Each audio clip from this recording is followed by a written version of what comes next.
کرم بہر خاک آقا صلی اللہ علیہ وآلہ وسلم ہمارے پاس تشریف لائے اور ارشاد فرمایا، یعنی رات میں نے ایک عجیب منظر دیکھا۔ میں نے دیکھا کہ میرا ایک امتی پل صراط پر کبھی گھٹنوں کے بل اور کبھی پیٹ کے بل رینگ کر چل رہا ہے اور کبھی تو نیچے لٹک جاتا ہے۔ پس اس کا مجھ پر پڑھا ہوا درود پاک آیا اور اس نے اس کا ہاتھ تھام کر اسے پل صراط پر سیدھا کھڑا کر دیا، حتیٰ کہ وہ صحیح سلامت گزر گیا۔ صلو علی الحبیب صلی اللہ تعالی علی محمد وعلی آلہ وصحبہ وبارک وسلم۔ حضرت سیدنا ابو عبداللہ رحمۃ اللہ تعالی علیہ یہ مسجد کے مؤذن تھے۔ آپ فرماتے ہیں کہ میرا ایک نوجوان پڑوسی تھا، جیسے ہی میں اذان دیتا وہ فوراً مسجد میں آ جاتا، ہر نماز میرے ساتھ بجماعت پڑھتا، نماز کے فوراً بعد جوتے پہنتا اور اپنے گھر کی طرف روانہ ہو جاتا۔ میری یہ خواہش تھی کاش یہ نوجوان مجھ سے گفتگو کرے یا مجھ سے اپنی کوئی حاجت طلب کرے۔ ایک دن وہ نوجوان میرے پاس آیا اور کہنے لگا، اے ابو عبداللہ، کیا آپ مجھے کچھ دیر کے لیے قرآن کریم دے سکتے ہیں تاکہ میں تلاوت کر سکوں؟ میں نے اسے قرآن پاک دے دیا، قرآن کریم کو اپنے سینے سے لگایا اور کہنے لگا، آج ہمیں ضرور کوئی عظیم واقعہ پیش آنے والا ہے۔ یہ کہہ کر وہ نوجوان اپنے گھر کی طرف روانہ ہو گیا۔ کہتے سارا دن وہ نوجوان مجھے نظر نہیں آیا۔ میں نے مغرب کی اذان دی اور نماز پڑھی لیکن وہ نوجوان نہ آیا، پھر عشاء کی نماز میں بھی وہ نہ آیا، تو مجھے بڑی تشویش ہوئی۔ نماز کے فوراً بعد میں اس کے گھر کی طرف روانہ ہو گیا۔ جب وہاں پہنچا تو دیکھا کہ وہاں اس نوجوان کا تو انتقال ہو چکا ہے، قرآن اس کے پاس موجود ہے۔ میں نے قرآن پاک لیا اور اس کے انتقال کی خبر لوگوں کو بتائی۔ میں ساری رات سوچتا رہا کہ اس کا کفن کس سے مانگوں، کفن بھی دینا ہے۔ جب نماز فجر کا وقت ہوا تو میں نے اذان دی اور پھر جیسے ہی مسجد میں داخل ہوا تو مجھے محراب میں ایک نور سا نظر آیا۔ جب وہاں پہنچا تو دیکھا کہ وہاں ایک کفن رکھا ہوا ہے۔ میں نے اسے اٹھایا اور اپنے گھر رکھ آیا۔ میں نے اللہ پاک کا شکر ادا کیا کہ اس نے کفن کا مسئلہ تو حل فرما دیا۔ پھر میں نے نماز فجر پڑھنا شروع کی۔ جب سلام پھیرا تو دیکھا کہ میرے دائیں طرف حضرت سیدنا ثاقب بنانی، حضرت سیدنا مالک بن دینار، حضرت سیدنا حبیب فارسی اور حضرت سیدنا صالح مری رحمہم اللہ تعالی یہ موجود ہیں۔ میں نے ان سے پوچھا، اے میرے بھائیوں، آج صبح صبح آپ لوگ یہاں کیسے؟ خیریت تو ہے؟ فرمانے لگے، کیا تمہیں پڑوس میں آج رات کسی کا انتقال، تمہارے پڑوس میں آج رات کسی کا انتقال ہوا ہے؟ میں نے کہا جی ہاں، ایک نوجوان کا انتقال ہوا ہے جو میرے ساتھ ہی نماز پڑھا کرتا تھا۔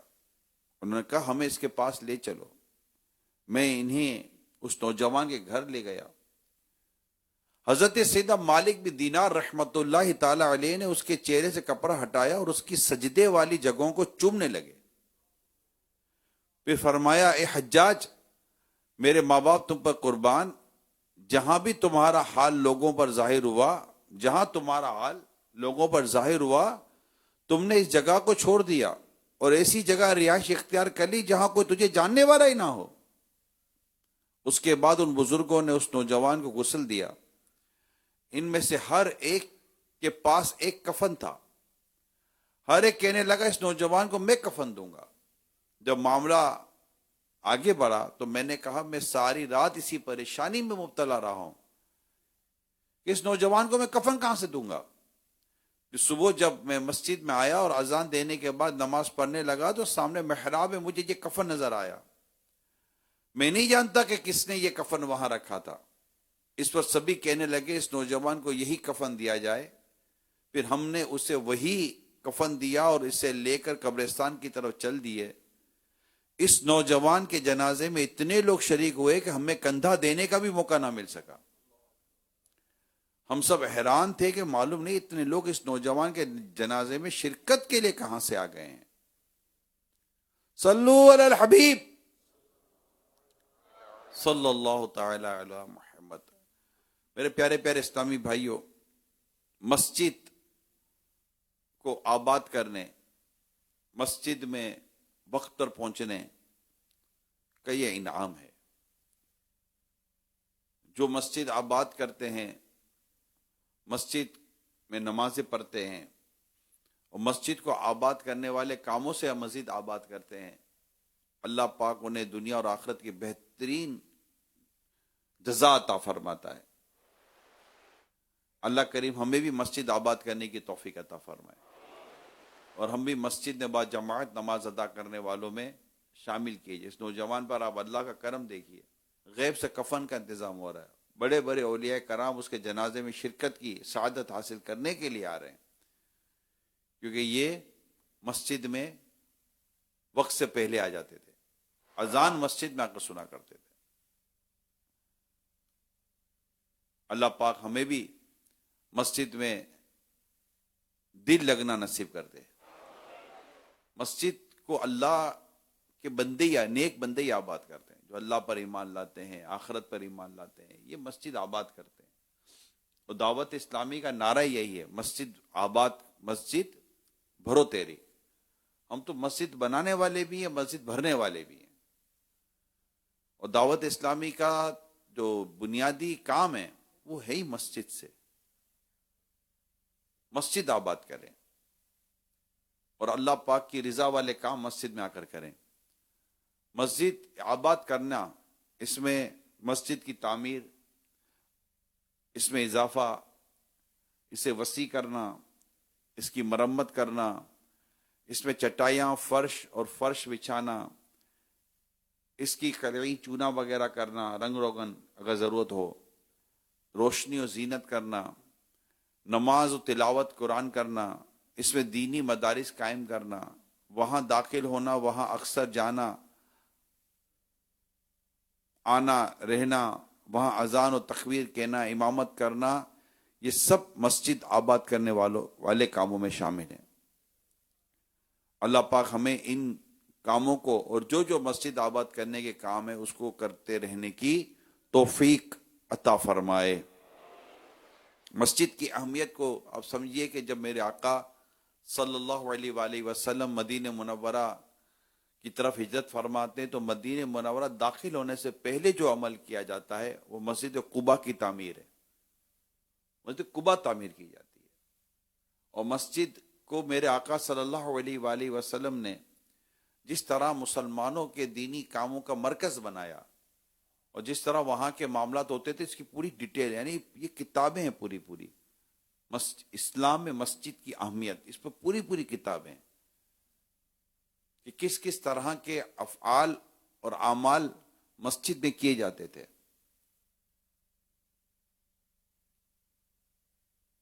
اللہ کریم مسجد کی اہمیت کو سمجھنے کی ہمیں توفیق عطا کرے. میں یہاں پر چند باتیں بیان کرنے کی کوشش کرتا ہوں. حضرت عبداللہ بن عمر رضی اللہ تعالیٰ عنہ سے روایت ہے، پیارے آقا صلی اللہ علیہ وسلم ایک دن اپنے حجرے مبارک سے باہر تشریف لائے اور مسجد میں داخل ہوئے تو 2 حلقوں کو ملاحظہ فرمایا. ایک حلقے میں والے تلاوت قرآن میں مشغول تھے، دعا میں مشغول تھے، اور دوسرے علم دین سیکھنے سکھانے کا عمل ان کا جاری تھا. تو آپ صلی اللہ علیہ وسلم نے فرمایا دونوں ہی بھلائی کے کاموں میں مصروف ہیں. یہ حلقے والے تلاوت قرآن اور دعا میں مشغول ہیں اگر اللہ چاہے تو انہیں عطا فرمائے، اگر چاہے تو روک دے. اور یہ دوسرے حلقے والے یہ علم سیکھنے سکھانے میں مصروف ہیں، اور بے شک مجھے معلم یعنی سکھانے والا بنا کر بھیجا گیا ہے. پھر آپ علم دین کے حلقے میں تشریف لے گئے اور وہاں آپ بیٹھ گئے. سنن ابن ماجہ کی یہ حدیث ہے جو میں نے آپ کو ابھی سنائی ہے، بیان کی. مسجد نبوی شریف میں لگنے والے دونوں حلقے، حضور اکرم صلی اللہ علیہ وسلم اس حلقے میں شریک ہوئے کہ جس میں علم دین کی باتیں ہو رہی تھی. آج دعوت اسلامی کے اسلامی بھائی مسجد میں فجر کی نماز کے بعد تفسیر قرآن کا حلقہ لگاتے ہیں. فیضان سنت اور دیگر جو مدنی درس ہوتے ہیں، دینی درس ہوتے ہیں، ان کا حلقہ لگاتے ہیں. علم کی باتیں سیکھتے ہیں، علم کی باتیں سکھاتے ہیں. یہ کتنی بڑی سعادت کی بات ہے. نبی پاک صلی اللہ علیہ وسلم نے دونوں حلقوں کی تعریف فرمائی. تلاوت قرآن کرنے والے، دعا میں مشغول ہونے والے، ان کی بھی تعریف فرمائی. یہ بھی اچھا بھلائی پر ہے. اور ان کی بھی تعریف فرمائی، ان کی بھی حوصلہ افزائی فرمائی جو علم دین سیکھنے سکھانے میں مصروف ہیں. اور یہ فرماتے ہوئے کہ مجھے معلم بنا کر بھیجا گیا، آپ اس حلقے میں تشریف فرما ہو گئے جہاں علم سیکھا جاتا تھا، سکھایا جاتا تھا. اگر اللہ ہمیں توفیق دینا، یہ عظیم کام اگر ہم نہیں کرتے تو ہمیں کرنا چاہیے. فجر کی نماز کے بعد دعوت اسلامی نے جو ہمیں دینی کام دیے ہیں، ان دینی کاموں میں تفسیر قرآن کا حلقہ کتنا عظیم کام ہے کہ ہم مسجد میں اپنی تفسیر قرآن کا حلقہ دیں. یعنی آپ دعوت اسلامی کی خوبی دیکھیں کہ دعوت اسلامی ہمیں کہاں سے لے کر چل رہی ہے؟ تہجد سے لے کر چل رہی ہے. غور کریں، تہجد سے لے کر چل رہی ہے. میرے نگران اور میرے ذمہ داران غور کریں، یہ تہجد سے لے کر چلنا. اب بولے تہجد کیسے اٹھیں گے؟ ابھی تو تہجد پہ اٹھنا قدرے آسان ہے، لیکن اس کے لیے جلدی سوئیں بھی تو صحیح. ہمارا طریقہ کار کیا ہے کہ عشاء کے 2 گھنٹے کے بعد گھر چلے جائیں. اب چلے جائیں گھر. آپ کے بھائی دعوت اسلامی کے اصولوں میں شامل ہے، طریقہ کار میں شامل ہے. ہم عشاء کے 2 گھنٹے کے بعد ہم گھر چلے جائیں گے. اور تہجد میں اللہ توفیق دے تو آپ اپنے آپ کو میدان میں لائیں، نماز تہجد ادا کرنے کی سعادت حاصل کریں. اور ابھی تو ماشاءاللہ ہمارے تو سحری اجتماع ہو رہے ہیں، اس میں تہجد با جماعت ادا کی جا رہی ہے. اللہ پاک کا کرم ہے. یعنی رجب، شعبان اور رمضان، یہ 3 مہینے تو ہمیں عادی بنانے کے لیے بڑے خوبصورت مہینے ہیں. ان نیکی کے کاموں کے ہم عادی بنے. رجب شریف، شعبان اور رمضان.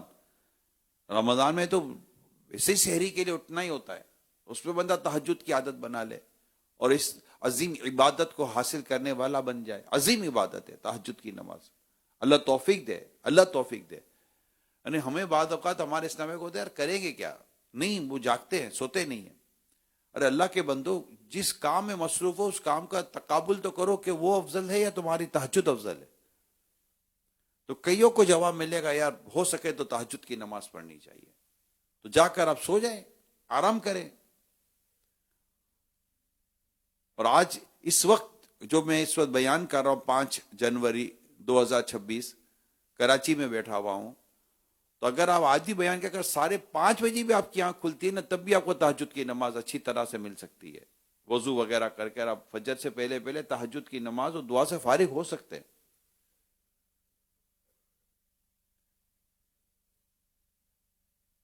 اور اس کے بعد دعوت اسلامی کا انداز دیکھیے کہ پھر فجر کی اذانیں ہوتی ہے اور اس کے بعد آپ اور ہمیں ترغیب دی جاتی ہے کہ آپ نماز کے لیے لوگوں کو جگائیے، فجر کے لیے جگائیے. کتنی بڑی سعادت کی بات ہے اگر ہم کرنے والے بن جائیں. یعنی اگر ہم جس محلے میں رہتے ہیں، جس علاقے میں ہم رہتے ہیں، وہاں پر اللہ کی توفیق سے اگر ہم نے اسلامی بھائیوں کو تہجد کا عادی بنا لیا، اسلامی میں اٹھ کر اپنے گھروں میں اور اسلامی بہنیں اپنے گھروں میں تہجد کی نمازیں پڑھ رہے ہیں، اس گھر کی برکت دیکھیے یار. اس گھر میں برکت کیسی نازل ہوتی ہوگی جہاں قرآن کریم کی تلاوت کی جاتی ہے، جہاں تہجد کی نمازیں پڑھی جاتی ہیں، جہاں فجر کے لیے جگایا جاتا ہے اور پھر باہر نکل کر فجر کے لیے جگایا جاتا ہے. وہ کتنا خوش نصیب اسلامی بھائی جسے اللہ پاک یہ نیکی کا کام کرنے کی توفیق عطا فرماتا ہے، کتنا خوش نصیب ہے۔ اور پھر فجر کی نماز جماعت کے ساتھ مسجد کی پہلی صف پہ وہ ادا کرتا ہے۔ اس کے بعد وہ قرآن کریم کی تفسیر کا درس دیتا ہے صراط الجنان سے، جو ہمارے طریقہ کار ہے۔ اس کے بعد دیگر درس دیے جاتے ہیں، اور پھر اشراق چاش کا وقت شروع ہوتا ہے، سجدہ پڑھا جاتا ہے اور اشراق چاش کی نماز ادا کی جاتی ہے۔ یعنی تہجد سے لے کر آپ غور کریں اشراق چاش تک یہ کیسا خوبصورت وقت ہے۔ یعنی اس میں طلوع فجر بھی ہو گئی اور اختتام فجر بھی ہو گئی، رائٹ۔ الترغیب والترہیب میں یہ حدیث میں نے پڑھی ہے کہ اللہ پاک فجر کا وقت شروع ہونے سے سورج طلوع ہونے تک کے درمیان اپنے بندوں میں رزق تقسیم فرماتا ہے۔ اللہ توفیق دے۔ اور ہم اشراق چاش کی نماز بھی پڑھیں۔ اشراق چاش کی نماز فجر کا سورج طلوع ہونے کے 20 اور 25 منٹ کے بعد پڑھی جاتی ہے۔ 20-25 منٹ ہو جائے پھر آپ 2 رکعت اشراق کی پڑھ لیں، 2 رکعت چاش کی پڑھ لیں۔ اس کے بعد آپ اپنے جو بھی معمولات ہیں، آرام کرنا ہے آرام کریں، اور دیگر کام کاج پہ جانا ہے کام کاج پہ جائیں۔ تو اللہ پاک ہم سب کو توفیق دے کہ ہم مسجد آباد کریں، مسجد میں رہیں، مسجد میں وقت گزاریں، دل لگے مسجد میں۔ جس کا دل ستھرا، یعنی دل کا مسجد میں لگنا، یہ اس بات کی علامت ہے کہ اس کا دل اچھا ہے، ورنہ مسجد میں نہ لگتا، باہر نکل جاتا۔ تو مسجد آباد کرنا یہ ہماری ذمہ داری ہے، اور مسجد نمازیوں سے آباد ہوگی، نیکی کے کام سے آباد ہوگی، حلقوں سے آباد ہوگی۔ اور یہ جو درس کے حلقے لگتے ہیں، یہ ماشاءاللہ یہ بہت اہم اور نیک کام ہے۔ حضرت سیدنا امیر معاویہ رضی اللہ تعالی عنہ نے حضرت امام حسین رضی اللہ تعالی عنہ کی علمی مجلس کی تعریف کرتے ہوئے قریشی سے فرمایا، مسجد نبوی میں چلے جاؤ، وہاں ایک حلقے میں لوگ بغور یوں با ادب بیٹھ کر سنتے ہیں گویا ان کے سروں پر پرندے بیٹھے ہیں۔ جان لینا یہی حضرت سیدنا ابو عبداللہ امام حسین کی مجلس ہے، نیز اس حلقے میں مذاق مسخری نام کی کوئی شے نہیں ہے۔ حضرت امام علی مقام امام حسین رضی اللہ تعالی عنہ یہ مسجد نبوی شریف میں علم دین کا حلقہ لگایا کرتے تھے۔ حضرت سیدنا ابو ادریس خولانی رحمۃ اللہ تعالی علیہ فرماتے ہیں، میں حمص کی ایک مسجد میں داخل ہوا اور ایک حلقے میں بیٹھ گیا جہاں لوگ حدیث رسول بیان کرتے تھے۔ ان میں ایک نوجوان بھی تھا، جب وہ کچھ بیان کرتا تو لوگ خاموش ہو جاتے۔ میں نے اس نوجوان سے کہا، اللہ پاک آپ پر رحم فرمائے، مجھے کوئی حدیث سنائیے، خدا کی قسم میں آپ سے محبت کرتا ہوں۔ اس نے کہا، میں نے رسول اللہ صلی اللہ علیہ وسلم کو ارشاد فرماتے سنا، اللہ پاک کی عظمت کی خاطر آپس سے محبت رکھنے والے اس دن اللہ پاک کے عرش کے سائے میں ہوں گے جس دن اس کے عرش کے سوا کوئی سایہ نہ ہوگا۔ میں نے کہا، اللہ کریم تم پر رحم فرمائے، تم کون ہو؟ اس نے کہا، میں معاذ بن جبل ہوں رضی اللہ تعالی عنہ۔ تو مسجد میں حلقہ لگانا علم دین کا، ظہر کے بعد ہمیں موقع ملتا ہے، عصر کے بعد موقع ملتا ہے، عشاء کے بعد، مغرب کے بعد ہمیں مواقع ملتے ہیں۔ بازاروں میں ہماری مساجد ہوتی ہیں، الحمدللہ وہاں مواقع ملتے ہیں۔ اور جو اسلامی بھائی اس میں سستی کا مظاہرہ کر رہے ہوتے ہیں، میری ان سے درخواست ہے، مہربانی کر کے سستی نہ کریں، درس دیں۔ یہ علم دین پھیلانے کا، علم دین حاصل کرنے کا، نیکی کی دعوت عام کرنے کا بہترین ذریعہ مسجد درس ہے۔ میرا آج موضوع مسجد ہی ہے، مسجد آباد کریں۔ فجر کی نماز جیسے ماشاءاللہ ابھی جیسے ہم نے ادا کی، اٹھا کے جائیں اسلامی بھائی کو، فجر میں جائیں اور بیٹھیں کچھ دیر کے لیے مسجد میں، تسبیح وغیرہ پڑھیں، اوراد و وظائف پڑھیں مسجد میں بیٹھ کر۔ انشاءاللہ اس کی خوب برکت ہے، اللہ پاک نے چاہا تو مجھے اور آپ کو، ہم سب کو نصیب ہوں گی۔ ایک اور مسجد آباد کرنے اور مسجد کی برکتیں لینے کا ایک اور طریقہ کار وہ بیان کرنا تھا، وہ ہے مسجد کی صفائی اور ستھرائی۔ اپنی مساجد کا جائزہ لیں اور مساجد کو صاف ستھرا رکھنے کی کوشش کریں. اللہ نے چاہا تو اس کا خوب اجر و ثواب ملے گا.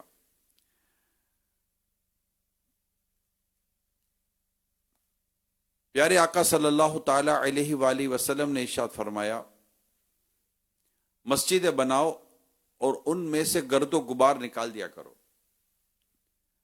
جو اللہ پاک کی رضا کے لیے مسجد بنائے گا، اللہ پاک اس کے لیے جنت میں گھر بنائے گا. ایک شخص نے عرض کی، یا رسول اللہ صلی اللہ علیہ وسلم، کیا مسجدیں گزرگاہوں پر بنائی جائیں؟ ارشاد فرمایا، ہاں، ان میں سے گرد و غبار صاف کرنا حور عین کا مہر ہے. تو مسجدیں صاف رکھنی ہے، گرد و غبار مسجد میں نہیں ہونا چاہیے. جیسے ابھی ہم مسجد کے اندر ہیں تو ہم دیکھیں اگر کوئی چیز مسجد میں سے رکھی ہوئی ہے اس کو اٹھا لیں. مسجد میں کچرا ہوگا، مسجد کو تکلیف پہنچتی ہے، اس کو اٹھا لیا کریں. اپنی مسجد کی صفائی ستھرائی کا خیال رکھیں، اپنے علاقے کی مساجد کا خیال رکھیں، اس کے واش روم کا خیال. اب دیکھیں ماشاءاللہ ایک بڑی تعداد نگران و ذمہ داران کی ہوتی ہے، اور دعوت اسلامی نے کئی مساجد بنائی ہیں، اور خود ہمارے علاقے کے اندر کئی عاشقان رسول کی مساجد موجود ہوتی ہیں. یہ اللہ کے گھر ہیں، ان کو صاف ستھرا رکھنا یہ ہماری ذمہ داریوں میں شامل ہے کہ ہم اس کو صاف رکھیں اور اس کی صفائی کا خیال رکھیں. وضو خانے چیک کریں، ٹوائلٹس چیک کریں. میں ابھی جس ملک سے آ رہا ہوں آپ کو کیا بتاؤں، ایسی مساجد، ایسی صفائی، یقین مانے آپ ایک دفعہ مسجد میں جائیں. ایک مبالغہ کر رہا ہوں، بندے کی نوکری چلی جائے لیکن مسجد سے نکلنے کا دل نہ ہو. میں مبالغہ کر رہا ہوں. اتنی صاف ستھری، خوشبو والی، کشادہ مسجد، بس دل لگا رہے آپ کا مسجد کے اندر. صاف ستھرے ٹوائلٹ، صاف ستھرے وضو خانے، سب صاف ستھرا. لوگ بیٹھ کے، میں دیکھتا ہوں لوگ جو قرآن پڑھ رہے ہوتے ہیں عام ٹائم پر، اگر میں بات کروں کہ لوگ عموماً اس طرف مسجد میں نہیں ہوتے، لیکن لوگ قرآن پڑھ رہے ہوتے ہیں، لوگ بیٹھے ہوئے ہوتے ہیں، تسبیحات پڑھ رہے ہوتے ہیں. میں دیکھا ہے میرے پیارے اسلامی بھائیوں. اپنے علاقے کی مساجد میں جتنی ہو سکے شرعی رہنمائی کے ساتھ سہولیات پیدا کریں.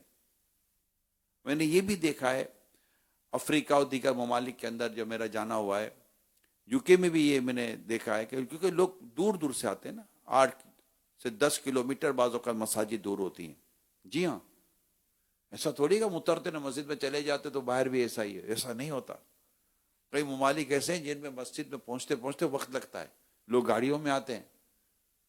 جی ہاں، گاڑیاں نہ ہو تو شاید مسجد میں پہنچنا مشکل ہو جائے، مگر آتے ہیں. پارکنگوں میں گاڑیاں کھڑی ہوئی ہوتی ہیں نماز کے وقت. یہاں تو ہمارا گھر سے اتر کر مسجد ہوتی ہے، مسجد میں نماز پڑھنے نہیں جا رہے ہوتے. ایک تعداد ہماری نہیں جاتی مسجد کے اندر، جبکہ ان پر مسجد کی جماعت واجب ہوتی ہے، پھر بھی نہیں جاتے. ترک واجب کہ وہ مرتکب بن جاتے ہیں. اللہ کی پناہ. تو میں نے خود اپنی آنکھوں سے دیکھا میرے پیارے اسلامی بھائیوں، لوگ دور دور سے مسجد میں نماز پڑھنے کے لیے آتے ہیں. اب عصر پڑھنے آئے نا تو ان کو پتہ دوبارہ جائیں گے، پھر مغرب میں آنا ہوگا، پھر جائیں گے تو عشاء میں آنا ہوگا. یہ عصر میں آتے ہیں اور عشاء پڑھ کے جاتے ہیں. میرے ایک جاننے والے کاروبار کرتے ہیں، بزنس مین ہے، آؤٹ آف کنٹری کی میں بات کر رہا ہوں. وہ بھی اسی طرح ان کی عادت ہے، عصر میں جائیں گے اور عشاء میں باہر آئیں گے.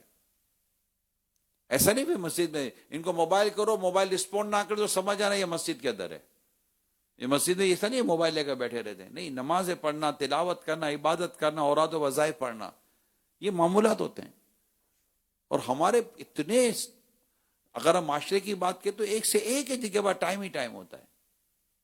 موبائل پہ لے کر بیٹھ جائیں گے، ٹی وی کے سامنے بیٹھ جائیں گے، دوستوں میں جا کر بیٹھ جائیں گے، پتہ نہیں کیا کیا حرکتیں کر رہے ہوتے ہیں. ارے اللہ کے بندو، مسجد میں جا کر بیٹھ جاؤ نا. ہمارے تو ابھی خوش قسمتی ہے پیارے اسلام بھائیوں کہ مسجد میں بیٹھنے کی گنجائش ہے. جی ہاں، ایسے ممالک بھی ہیں جہاں مسجدیں نماز کے لیے کھلتی ہیں پھر فوراً بند بھی ہو جاتی ہیں. چلو نماز ہو گئی، چلو جاؤ، نماز ہو گئی، چلو جاؤ. ہمارے تو مسجدیں الحمدللہ کھلی ہیں، آباد ہیں.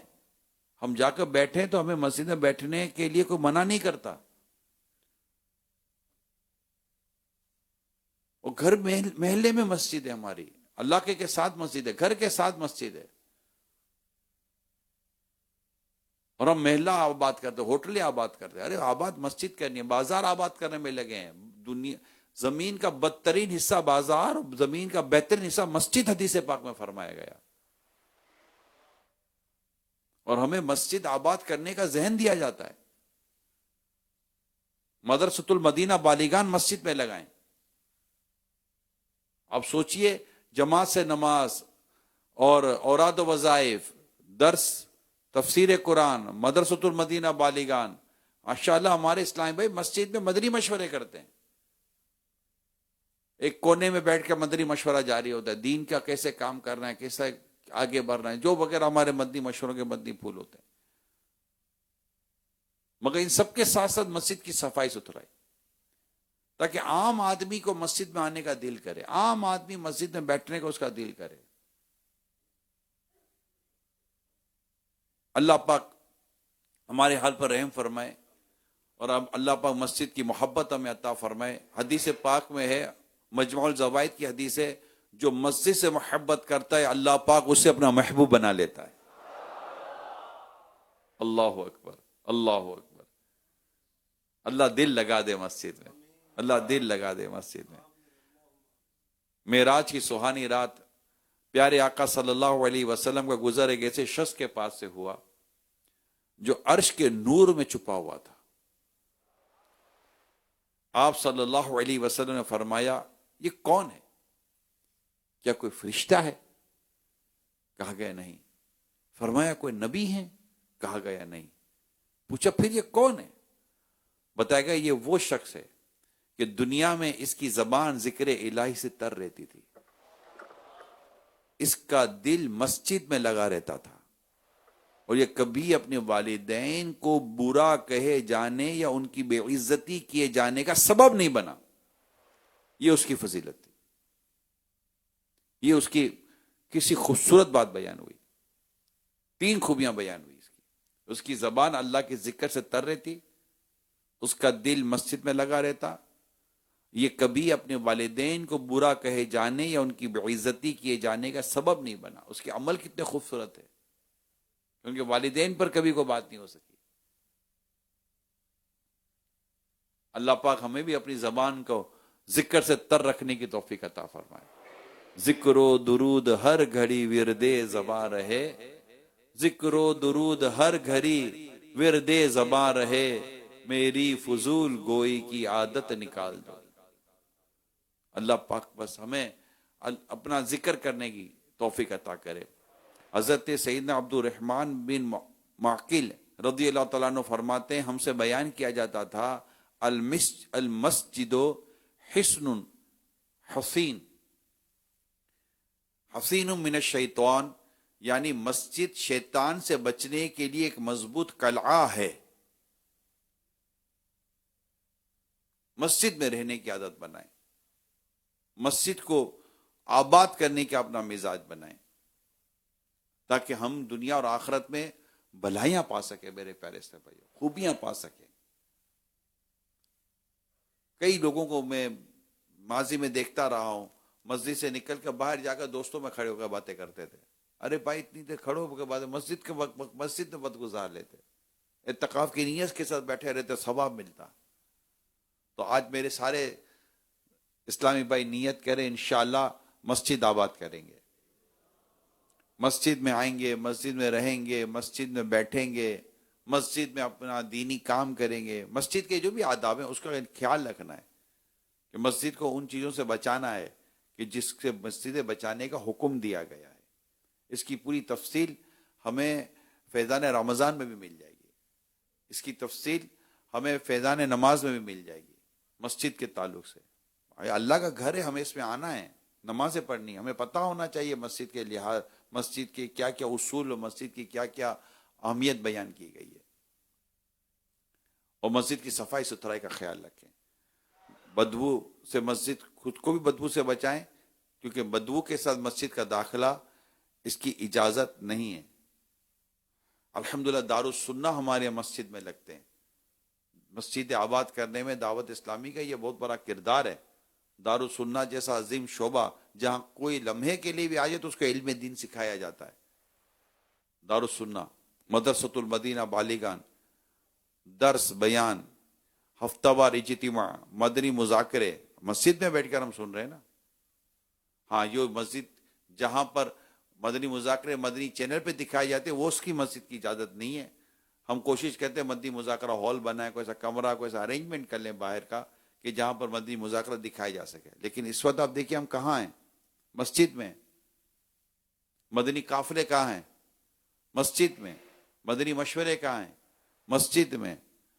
اور تربیتی اجتماع، ابھی تو آپ کا تربیتی اجتماع جاری ہے، کہاں ہو رہا ہے؟ مسجد میں. دعوت اسلامی مسجد آباد کرو تحریک ہے، مسجد بناؤ تحریک ہے، مسجد بھرو تحریک ہے. اور جو نگران اور ذمہ داران مسجد میں نہیں آ پاتے وہ مسجد آباد کیسے کریں گے؟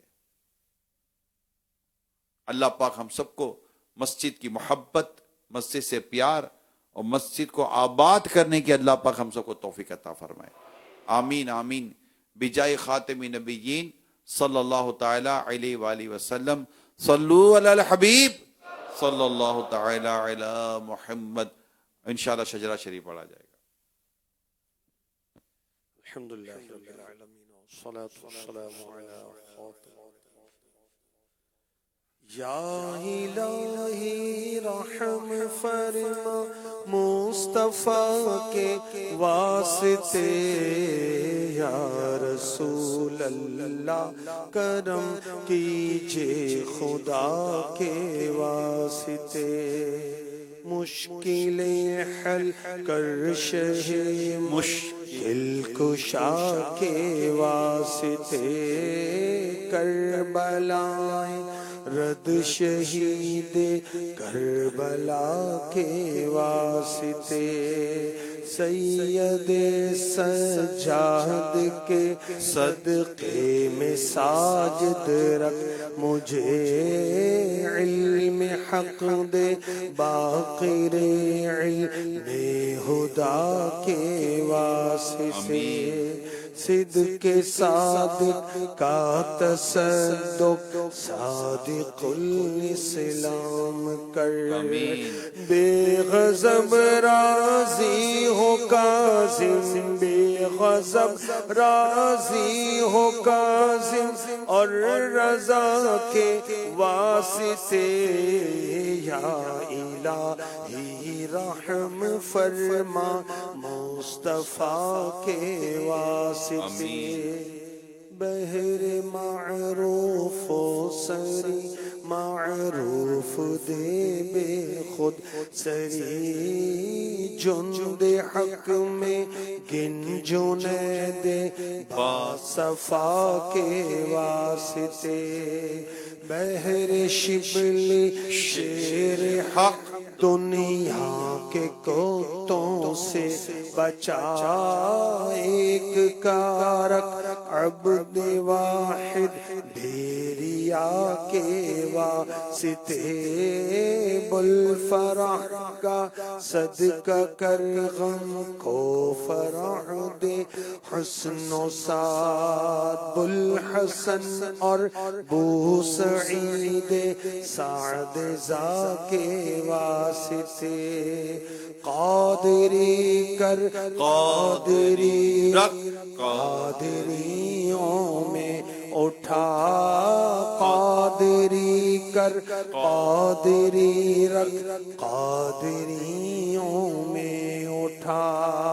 قدر عبد القادر قدر عبد القادر قدرت نما کے واسطے. یا الہی رحم فرما مصطفیٰ کے واسطے. احسن اللہ لہم رزقا سے دے رزق حسن بندائے رزاق تاج الاصفیاء کے واسطے نصر بھی صالح کا صدقہ صالح و منصور رکھ دے حیات دی محیی جان فضا کے واسطے طور عرفان و علو حمد و حسن و بہا دے علی موسیٰ حسن احمد بہا کے واسطے بہر ابراہیم مجھ پر نار غم گلزار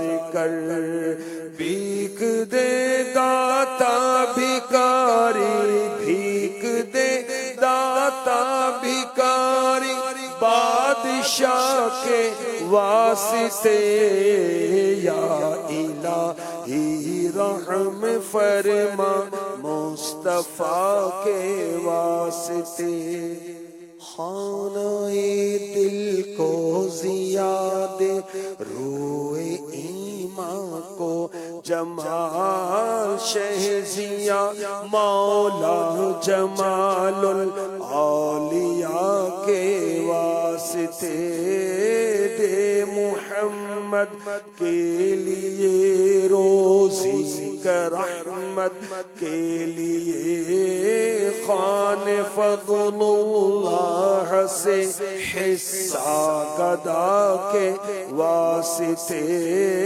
دین و دنیا کے مجھے برکات دے برکات سے عشق حق دے عشق انتماء کے واسطے حب اہل بیت دے آل محمد کے لیے کر شہید عشق حمزہ پیشوا کے واسطے دل کو اچھا تن کو ستھرا جان کو پر نور کر اچھے پیارے شمس دی بدر العلا کے واسطے دو جہاں میں خادم آل رسول اللہ کر حضرت آل رسول مقتدا کے واسطے کر عطا احمد رضائے احمد مرسل مجھے میرے مولا حضرت میرے مولا حضرت احمد رضا کے واسطے یا الہی رحم فرما مصطفیٰ کے واسطے پرزیا کر میرا چہرہ حشر میں اے کبریا شہزیا الدین پیر باصفا کے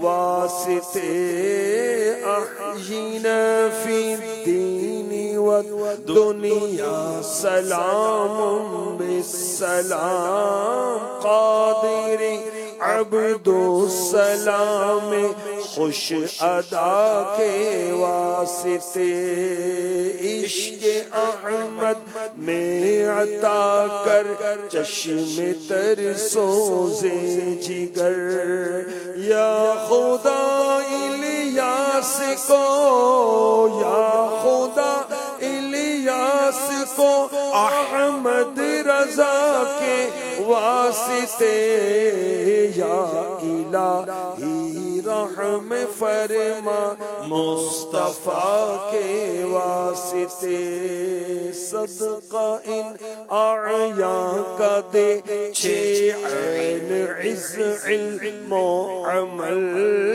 عفو و عرفاں عافیت اس بے نوا کے واسطے آمین بجاہ خاتم النبیین صلی اللہ تعالی علیہ وسلم اللہم بارک لنا فی رجب و شعبان وبلغنا رمضان سبحانک اللہم وبحمدک لا الہ الا انت استغفرک واتوب الیک سبحانک اللہم وبحمدک لا الہ الا انت استغفرک واتوب الیک سبحانک اللہم وبحمدک لا الہ الا انت استغفرک واتوب الیک صلو علی الحبیب. مسجد آباد کرنے میں دعوت اسلامی کا ایک اور کردار ہے، یعنی دعوت اسلامی نے اس میں بہت اضافہ کیا اس عمل میں ان معنوں کر، وہ ہے اعتکاف.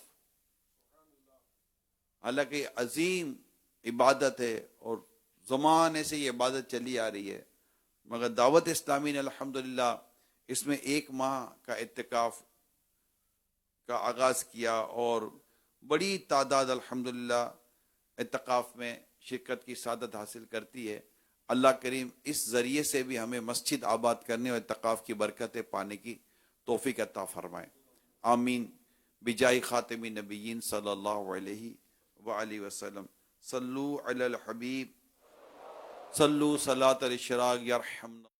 صدق صادق کا تصدق صادق الاسلام کر بے غضب راضی و کاظم اور رضا کے واسطے حضرت امام